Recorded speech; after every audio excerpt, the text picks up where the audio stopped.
povo, bom dia. De maneira bem expressiva e direta, eu gosto de fazer meus vídeos para que vocês possam entender realmente qual o motivo de eu colocar um celular diante de meu rosto e falar para vocês aquilo que eu quero dizer, né? Então, a gente está passando por um momento muito difícil, né? Financeiramente difícil.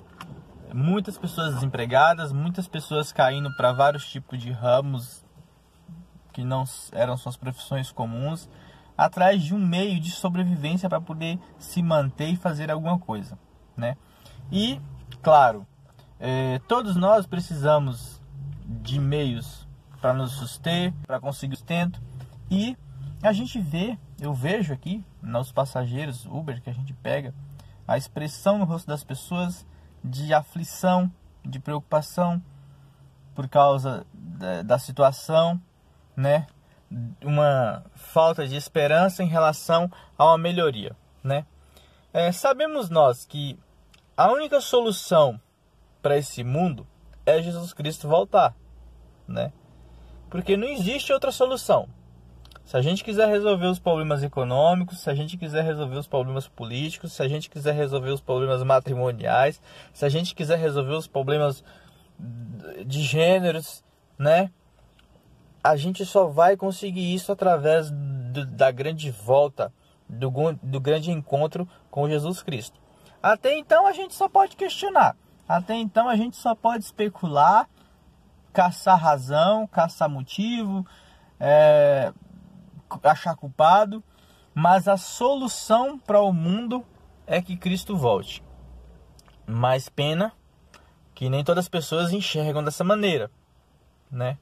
Porque nem todas as pessoas procuram se preparar para esse encontro. Porque nem todas as pessoas entendem essa razão da vida do crente, do cristão, daquele que tem fé, daquele que ora, daquele que busca, daquele que espera em Jesus a solução para os seus problemas.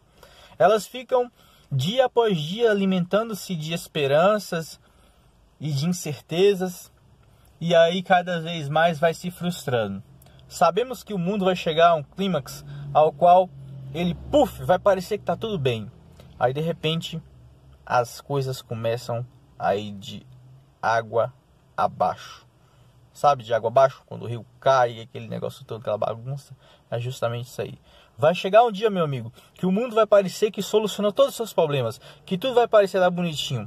Aí Jesus alertou, falou assim, quando tudo parecer que está bem, então repentinamente tudo começa. Os sinais e as coisas e as pragas começam a acontecer de maneira contínua e mútua, simultaneamente.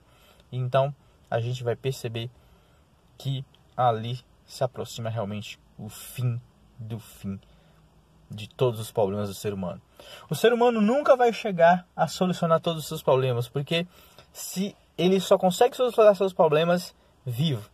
Exemplo, muita gente pensa que a morte é a solução de todos os problemas. Quando chegar o fim da minha vida, chegou. Pelo menos as pessoas se matam achando que foi a solução dos seus problemas, mas não é verdade. Se você morrer, meu amigo, você vai ter que encarar tudo isso de novo. Você vai ter que encarar Deus, você vai ter que encarar Jesus Cristo, você vai ter que encarar seus problemas e vai dizer assim, poxa, por que eu não aceitei? Por que eu não fiz a sua vontade enquanto eu estava com vida? Então, a razão para os seus problemas, a solução para a sua depressão, a solução para o seu estresse, a solução para o seu problema matrimonial, a solução para o seu problema, seja ele qual for, é Jesus Cristo. E é necessário que a gente compreenda a sua vontade. E qual a vontade de Deus? A vontade de Deus é que nós possamos viver de maneira mais íntegra e pura possível, buscando fazer o seu querer e fazer a sua vontade. É fácil? Não, não é fácil. Não é fácil porque a gente sempre quer colocar o dedo da nossa vontade, né, à frente da vontade de Deus.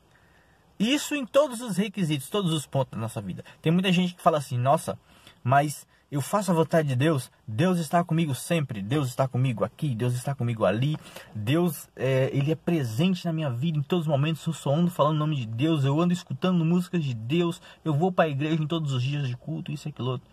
Certo? Muito bem. Só que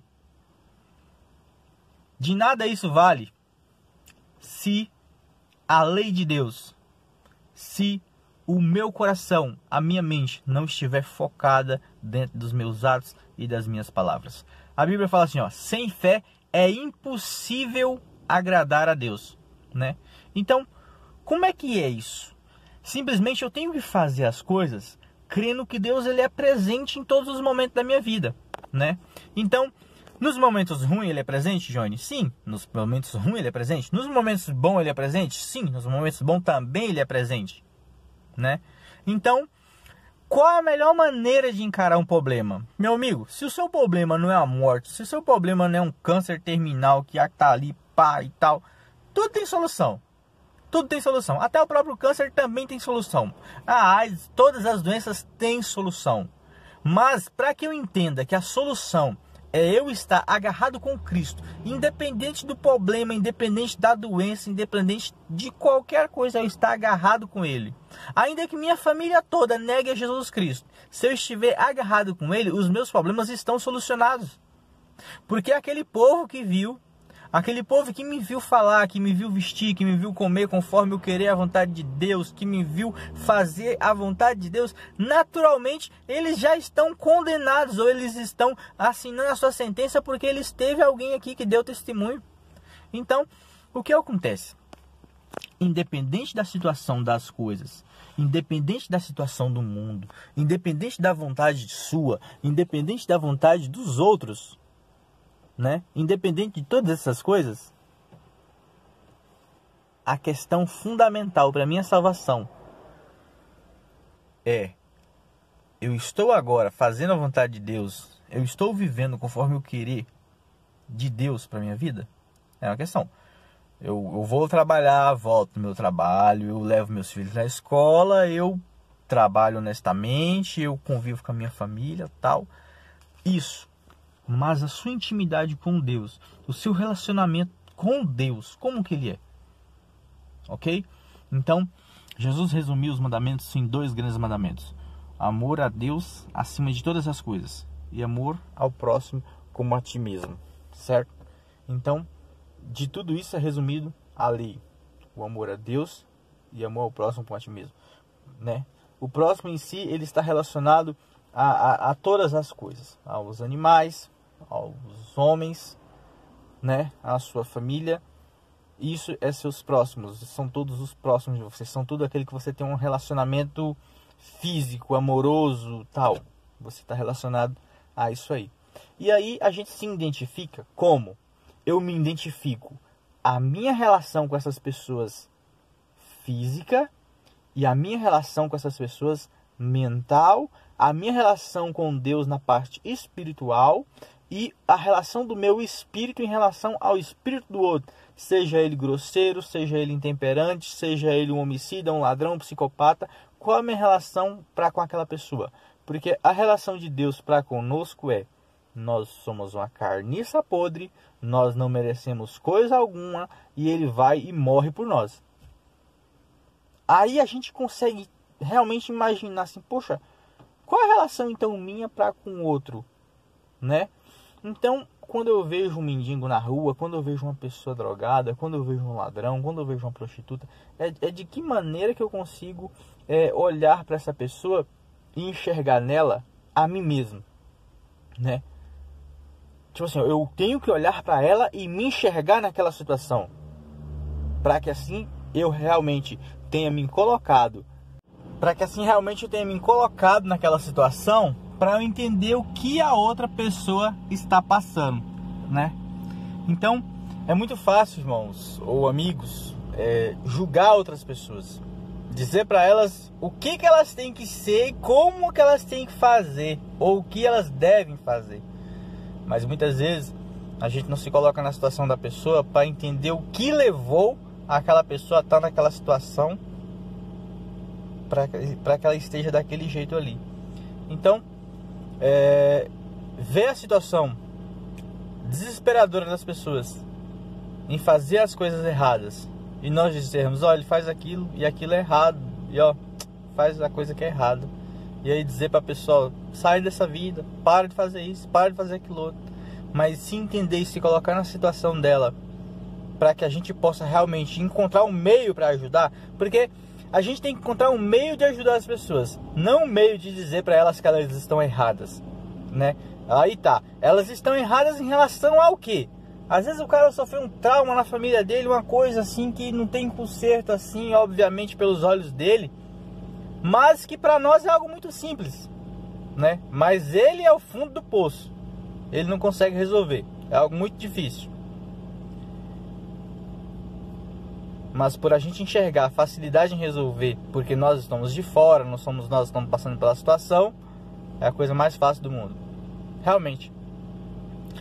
Uma vez você está agarrado com Cristo, as coisas para se resolver são as coisas mais fáceis do mundo. É muito fácil resolver. Que nem para mim resolver as coisas, resolvido. Ou muitas vezes, eu aprendi uma coisa, eu aprendi isso em um filme. Aquela história de Martim Lutero. Há duas maneiras de você falar não. Uma é você dizendo não e a outra é você ficando quieto. Às vezes eu uso a ficando quieto. E às vezes eu uso a dizendo não. Dizer não, às vezes é muito difícil. Dizer não, às vezes dá muito trabalho. Ficar quieto, às vezes é melhor. Então, quando a gente não tem a solução, quando a gente não consegue encontrar um jeito de ajuda, fique quieto. Estude o problema. Ore por aquela pessoa e busque em Deus a solução. E de maneira paciente e tranquila, você encontrará uma solução para ajudar os outros. Amigos, de tudo que a gente temos ouvido, de tudo que a gente tem falado, de tudo que a gente tem visto nessa nossa vida, de nada levaremos. Mas a gente auxiliar aquele que está caído, aquele que está desanimado, né? Às vezes não vai nos custar dinheiro, às vezes não vai nos custar muito tempo, né? Mas para aquela pessoa vai ser tudo. Porque o que as pessoas hoje têm, elas têm dinheiro, elas têm as coisas, mas elas precisam às vezes mais de atenção. As pessoas às vezes precisam ser amadas. E muitas vezes elas não encontram isso em suas famílias, elas não encontram isso nas igrejas onde elas frequentam, elas não encontram isso nos locais onde elas vão para festejar, porque muitas vezes elas vão, participam das festas e voltam de lá vazias, voltam de lá muitas vezes piores do que elas estavam antes de ter ido a esses locais. E o Senhor tem nos confiado algo tremendo, né? Para que a gente seja um braço acolhedor, para que a gente seja um braço forte, para que a gente seja realmente Jesus Cristo. Jesus Cristo, ele ia atrás daquelas pessoas miseráveis, ia atrás daqueles que estavam ali ao ponto de cair. E quando ele ia até aquelas pessoas que estavam a ponto de cair, de repente olhava nele e via a razão para poder continuar vivendo e continuar batalhando e vencendo. E nós devemos ser esse motivo de razão para que as pessoas possam querer continuar vivendo, possam querer continuar batalhando, para que assim elas se tornem vencedoras e vencedores no reino celestial. Porque eu te garanto, se você passa por uma batalha hoje, essa batalha tem sido dificuldade, seja no seu casamento, seja financeira, se você luta, trabalha e não consegue nada, você vê a dificuldade batendo na sua porta, mas cara, se você tem o que comer, se você tem o que beber, se você tem o que vestir, dê graças a Deus por isso. Se o seu casamento está na luta, mas mesmo assim você está unido, você está ali com sua esposa, dê graças a Deus por isso. Se seu filho está ali lutando, está passando por problemas difíceis, é uma depressão, é droga, seja lá o que for, dê graças a Deus porque você está lutando. Porque muitos já perderam as chances de salvação, perderam as chances de poder lutar por um filho, por uma filha. Mas se você ainda está lutando, dê graças a Deus porque você ainda tem um motivo por qual lutar. Porque muitos perderam até o motivo pelo qual lutar. E olha, a nossa vida, ela sempre vai ser uma vida de luta. A gente nunca vai ter algo completo. E se nós somos do tipo que se preocupa muito com aqueles nossos queridos que estão ao redor, a nossa luta muitas vezes é maior. E são muitas pessoas ao qual você se relaciona e você tem que estar prestando a elas uma satisfação e dando motivos a ela também para que elas possam continuar vivendo, possam continuar lutando por a família, pelo bem-estar delas, da família e por uma vida futura também. Porque se a gente não enxergar no presente momento um futuro e um passado a se espelhar e um futuro garantido pela frente, então não há razão de viver, né? A minha razão de viver, eu já tenho falado isso muitas vezes, a minha razão de viver é Jesus Cristo. Porque olhando pelos bens materialísticos que a gente tem hoje em relação a casa, carros, viagens, porque o mundo em si, as coisas se resumem a isso. Você estuda para quê? Você trabalha para quê? Para conseguir dinheiro, para se manter, para viajar, para educar, para criar uns filhos para eles serem bons cidadãos, para realizar seus prazeres e isso e aquilo outro. Esse é um pensamento global de ser humano. Mas, além disso, tem que ter algo. E esse algo é mais importante, ou pelo menos deve ser mais importante, de que todo o resto. Porque se ele não for mais importante do que todo esse resto, então tu tá perdendo tempo, né? Porque você vai levar nada. Já que não vamos levar nada, todas as coisas que a gente aprende, comparado com aquilo que realmente a gente precisa e que a gente não dá tanto valor, são superficiais e são inúteis, né? Então as nossas faculdades, os nossos bens, as posses que temos, tudo isso vai ser inútil se nós não focarmos realmente no reino dos céus, naquilo que realmente interessa, naquilo que realmente importa. E isso a gente começa quando? A gente começa quando a gente acorda, a gente faz isso no dia a dia, no nosso trabalho. Em todos os momentos a gente tem que se lembrar do reino. Porque se nós não lembrarmos do reino, se nós não lembrarmos das coisas que não são perecíveis, se nós não lembrarmos da nossa verdadeira casa, é porque estamos focados nessa casa aqui. E uma vez focado nessa casa aqui, os nossos pensamentos e os nossos desejos, eles começam a ser daqui. A gente vai olhar para as pessoas e as pessoas vai ser para nós um incômodo, coisas que elas não devem ser, mas devem ser pessoas a qual Jesus Cristo morreu por elas. E esta é a maneira a qual a gente tem que enxergar essas pessoas, porque se nós não enxergarmos elas desta maneira, nós também estamos com o pensamento errado. Nós devemos olhar para o pecador de uma maneira diferente ao qual temos olhado, de uma maneira ao qual a gente ama aquela pessoa que está ali, mas que odeia as ações ao qual ela pratica, que é errado, que não é conforme com a lei e com a vontade de Deus. Tudo bom? Não queria que esse vídeo ficasse tão grande assim, mas porque eu tive que fazê-lo em partes, porque muitas vezes um pensamento na sua cabeça, você tem que falar aquilo ali e você deixa não fala.